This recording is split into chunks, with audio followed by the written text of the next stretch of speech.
All right, our next item is the weekly 2000 or COVID-19 update with Kathy McKay, and I see you have Jamie with you. Good morning. Good morning, Mr. Chair, Commissioners, and welcome to the two new commissioners. I know they were part of the department orientations, and I don't know why Steve didn't cut me off. Mine was pretty lengthy when I was discussing public health, so apologize to the two new commissioners that had to put up with that. I forgot to send the test out that, let me know if you heard anything I said. So I did hand out the numbers for the weekly numbers for the two new commissioners. We've been doing this for a long time. Too long. Too long, according to all the board members, that we have been providing the numbers weekly. The good news is it's looking a lot better. You see from December 23rd to the 30th, we only have 100 new additional total cases. So of course, we're seeing in the last few weeks, the number of total cases are going down. That's really, really good. Our deaths are at 78. We didn't like to see any increase in deaths at all, and every death is not good. And so, but we've stayed at 78 since the 23rd, and then our number of active cases right now that we're currently following is 180. Now, we still have our contact tracers and case investigators working. We hired a number of those individuals as variable hour employees because the state was not able to keep up. The state started out doing contact tracing, case investigating. When they became overwhelmed, they reached out to local public health and asked that we assist in that process, which has been extremely challenging and difficult because there's so many cases for such a long period of time. So it's nice to see the numbers go down. We still have variable hour employees that can follow those cases and then also follow up with the context of those cases. So it's helpful that we're still able to continue to do that. The cumulative reports, as you see, the 6,253 total cases as of December 30th, 5,995 out of isolation. So that's good. Minnesota, their reported cases, 423,688. That's the cumulative number of cases across the state of Minnesota. 5,443 deaths.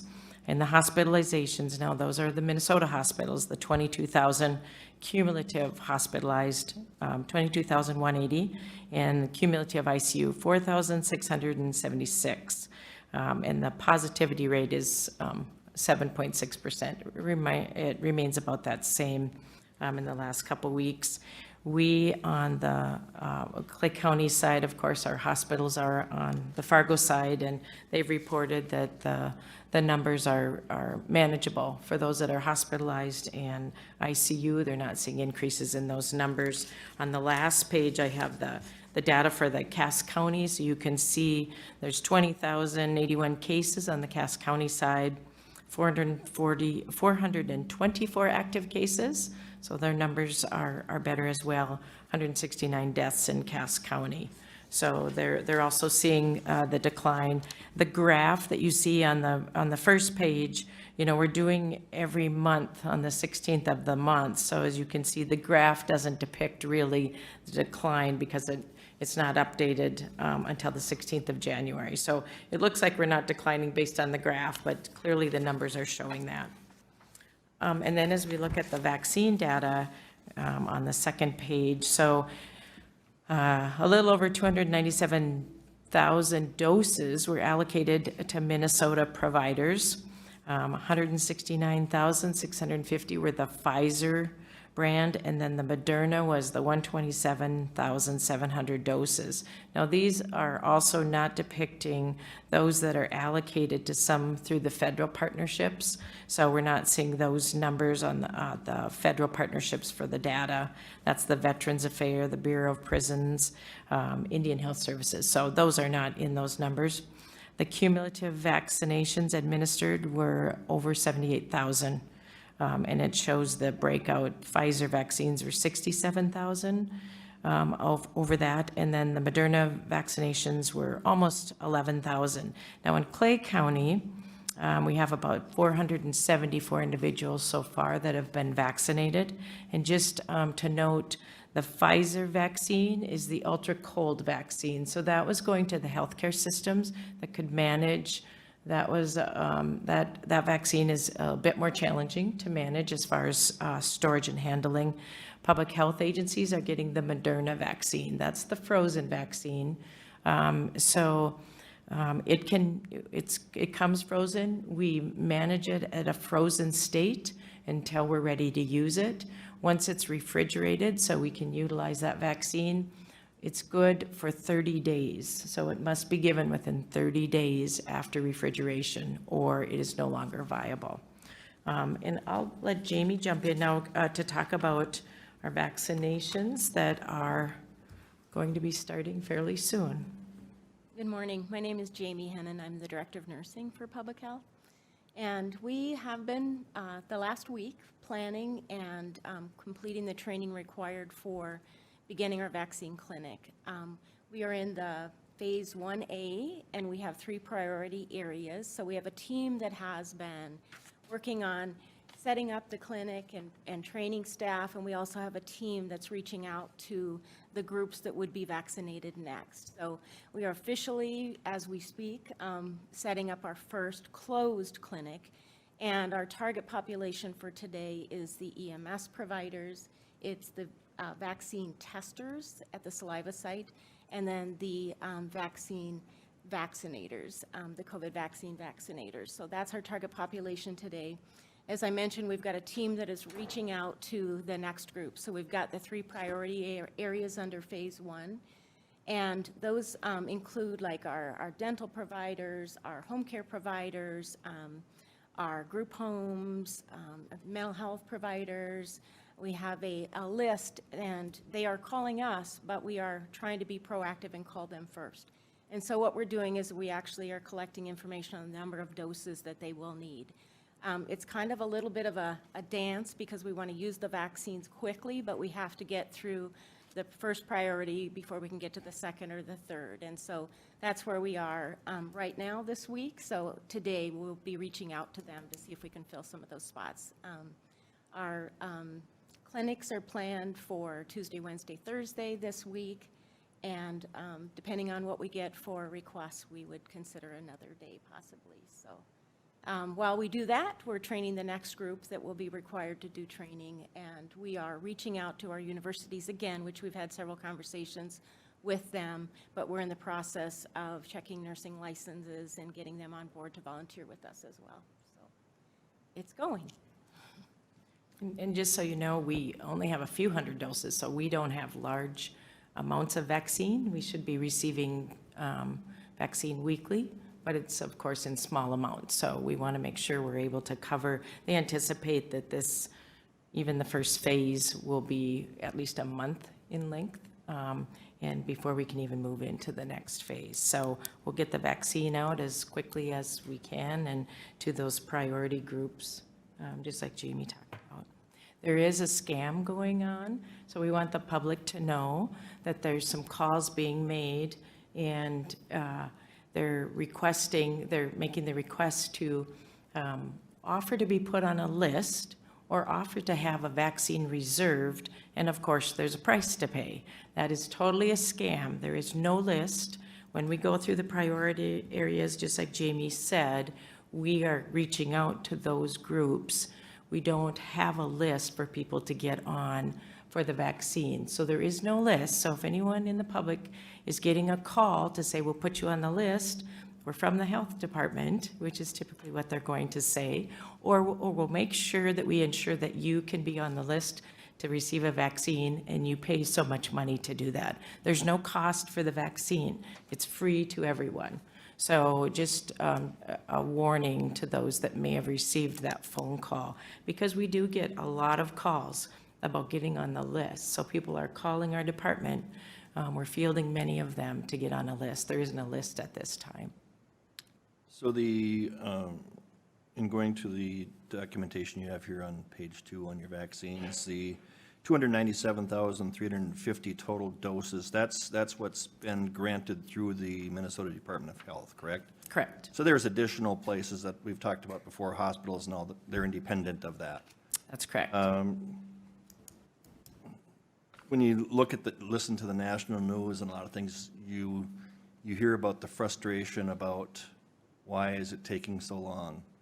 And I see here, there's been administered 78,000 of the 297,000. That's 26%. You know, I think, again, it goes to how can we speed that up?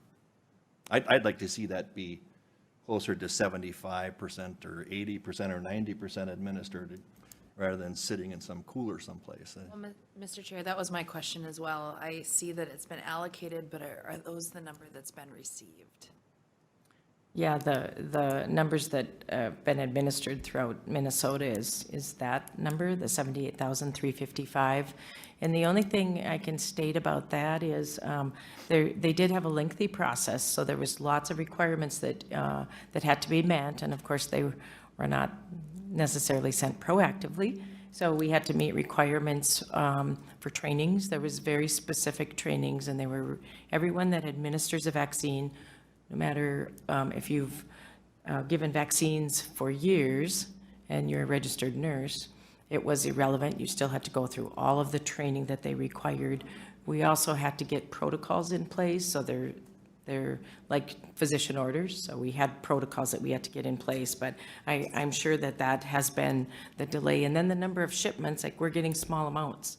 So it just locally. I don't mean to be critical of you in Clay County Public Health. Sure. Yep. I guess, and going to what Commissioner Mosier, so the 297,350, Minnesota has received those amounts, correct? Yes. And weren't just allocated, but they were received. And then of that, 78,000 have been administered. That's kind of now I understand, you know, so the protocols and the training, hopefully that's done or close to being done so that we can get the rest of these vaccines out. Yeah, and I can't speak for across the state. Obviously, everyone needed to be trained, including hospital personnel. So I suspect you're going to see many more doses given because as they've allocated now to local public health and the pharmacies that are serving the long-term care facilities, they are also a provider. And so that will ramp up as well as they get their vaccine. I can't speak to what the pharmacies have received and when that plan is, but it should be fairly soon as well. That's the goal, is to get that vaccine out. Yeah, obviously New York's a much bigger area than what we are, but I was listening to Governor Cuomo talk about the concern too about why is it taking so long to get these vaccinations out, and I think it's government's job to speed that up. Even though we're notoriously known for being slow at other things. Yes, so we definitely, here in Clay County, are expediting Well, or thank you. getting it out. And I didn't mean that as a criticism to you, but I did just, Amy, thank you. Any other questions about so as Jamie said, it'll be 3 days a week unless we need to add to that, and we'll know, because what's happening with the priority areas is you pre-register. So we know who's registered. It's not just a walk-in. It will be a walk-in a number of months down the road, potentially, maybe not. I'm not sure how we're going to do the dispensing to the entire, when we get to beyond the phases, and then can do the general population. And one last thing, and I try to follow just some of the national stuff too, and I was listening to, I think it was last night, some reports that now they're considering on the Moderna vaccine, the ability to only give half of an amount so they can give it to more people. Have you heard anything like that going on? We have not, and we have vaccine meetings every week. Well, it's something now I think that's being researched, that if they could double the numbers that they give and give half an amount, that it could still be effective, so. Which, if it works, it's great.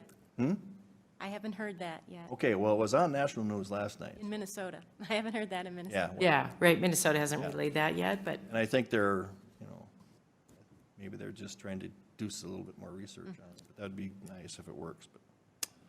And just one more quick thing. You know, our saliva test site continues, and so our last report, it was only 1,708 number of tests, so that's down still. That was the week of December 27th. So I'm sure that will pick up again. We're noting a number of, you know, higher ed, for instance. That might be because Fargo and Cass are doing more rapid testing now themselves. Commissioner Gross, you I got a question on these rapid tests. Cass County, in the news now, they said they had them for 2 months. Have we got any of those rapid tests that we can utilize? We don't have any in public health. We have the home testing kits that Minnesotans could use, but yeah, the rapid tests from North Dakota, we don't have those, no. Why would Cass County get them, we don't get them, or is that a question you don't get involved in, or what? Yeah, not involved with that, can't answer what Minnesota Department of Health has received, but it's not here locally. I mean, it was in the paper this morning that they Right, received 2 Yep. months. For 2 months, they've had them already, haven't utilized them. right. And I was just wondering whether we had any of them. Yeah, we do not. I read the same thing. That they had those, and I know they're doing them now. They set up a site to do those rapid tests now in West Fargo, but we don't have those. We still have the home tests, and of course, the saliva test site continues, so. Okay, any other questions by commissioners? Hey, thank you. Thank you.